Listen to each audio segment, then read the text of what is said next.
what's there for you? There's no attachment. There's nothing, right? Just like everything that was said there blew your mind, and it started planting seeds, and something's going to shift regardless if I did come to your company. But what's there for you to say about, I was like, something's going to change. Yeah. Change is going to happen. Yeah. Just, regardless. About this specifically, this whole community, team-based accountability and stuff. I like it. Yeah. I really like it. Yeah. Yeah. But I could do it all myself. But don't think like that. And then you expect that of other people. Well, here's what happens. This is what I learned from, my business coach. Here's the thing about him, right?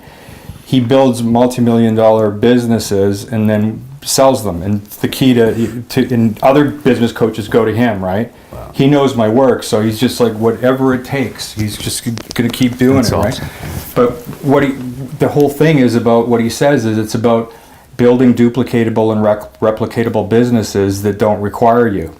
Like even his client Pizza Nova, you remember told him about the membership site? Yeah. Pizza.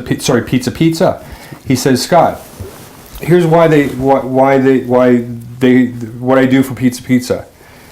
The turnover in making pizzas is very, very high. So the training expense is extremely heavy. So what I did is I created a duplicatable, replicatable training system online. So when anybody's hired, they have to go through the training system online. Yeah. So that nobody has to invest any time training these people that are just going to end up quitting anyway. Wow. And so the system... It's just outside the box. Like I wouldn't... Yeah. Now I'm going to play something for you. It's 4 minutes. When I heard this is a guy that, Tony Robbins hired.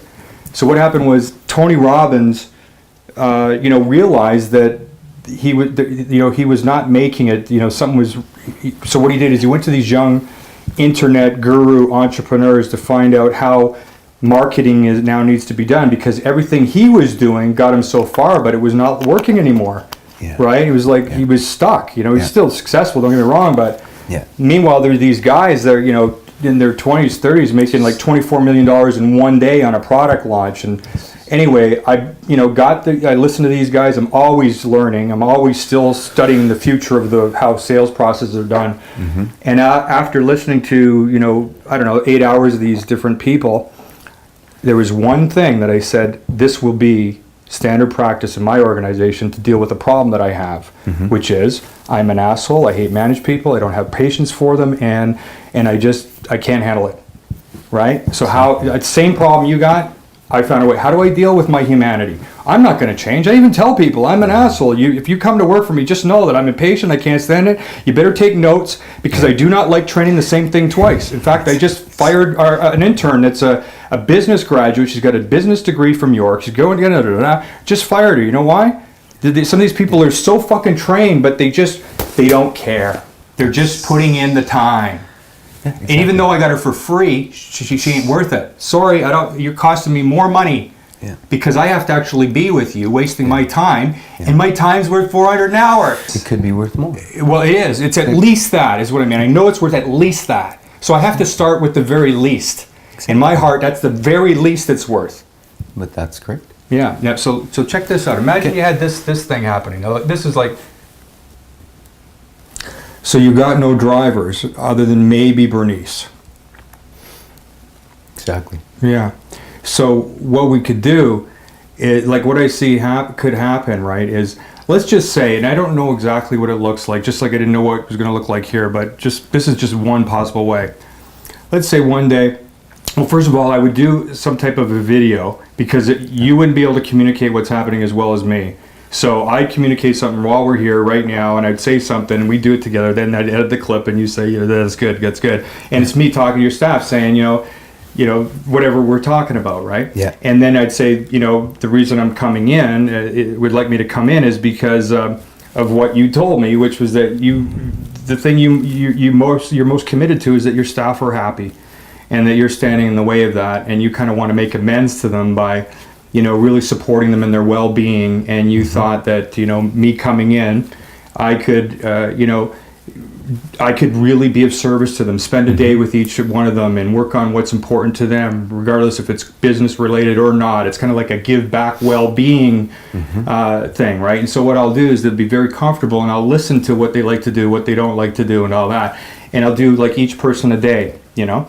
And then by the time I've met with all four of them, I would authentically see what things work and what, you know, what someone might be able to do for the team and what someone likes to do, what people don't like to do, set up a structure that really supports the whole team.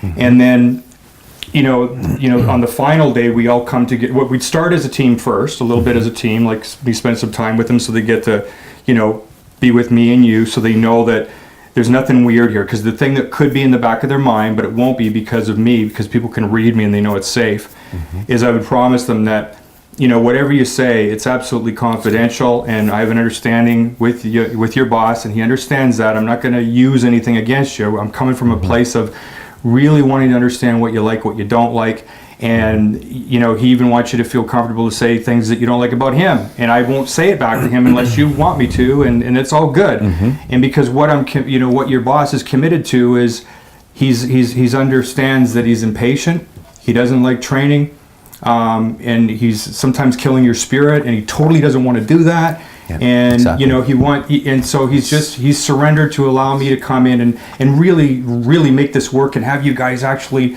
create a self-sustaining, accountable team and work together. And I don't know what that's going to look like, but I'm a master at doing this. In fact, the thing that, you know, about my school programs that people find miraculous, and it's part of the reason why we don't get funding, because the government wants you to have follow-up in your programs so that, you know, it keeps going on and keep paying more money. But I've actually created something intentionally that is self-sustaining. It works throughout the day, different stages, so it results in this community that people have genuinely chosen to be a part of it. 4 weeks, supporting each other, and it doesn't require me. And because it doesn't require me or any follow-up, that's part of the reason we don't get funding. But that's what I'm amazing at, is creating, how do I create a self-sustaining structure that doesn't require me, that doesn't require you. You know, when I have people coming to me, it's not like, oh, great, 400 an hour. Let's see how many hours, like that could be. I'm not thinking like that. I'm thinking like the whole time, like, how can I get you out of here as fast as possible, but so that you don't feel abandoned.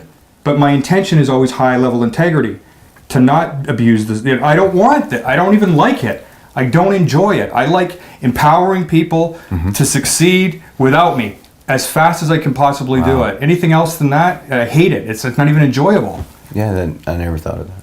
Yeah, so that's something that I do. That's all my work's about, is creating self-sustaining teams. Yeah, my brain is, Yeah. Wow. Yeah. This is where, like, just so you know, we planted the seed. We're not going to go any further because I already know, you know, it's like this would be a good place to leave off. I'm also not, I'm not kicking you out either. Like, it's not like that. I want you kind of like really, whoa, you know, really thinking about this for yourself. Yeah. Wow. Yeah. And then, you know, when we get together for the next session, you know, what we need to see happen as well in order to even have the possibility of making something like this happen. It's going to happen. Yeah, I believe it. But what we need to see happen anyway is, now that we got to, like, yeah, we could do that. Now we want to work on you, because we need you to go back, and, you know, people like your wife are going to be wanting the tangible shit, not like, oh, you spent $3,600 just so that you can spend more money with him. Like, that's how they'll be thinking.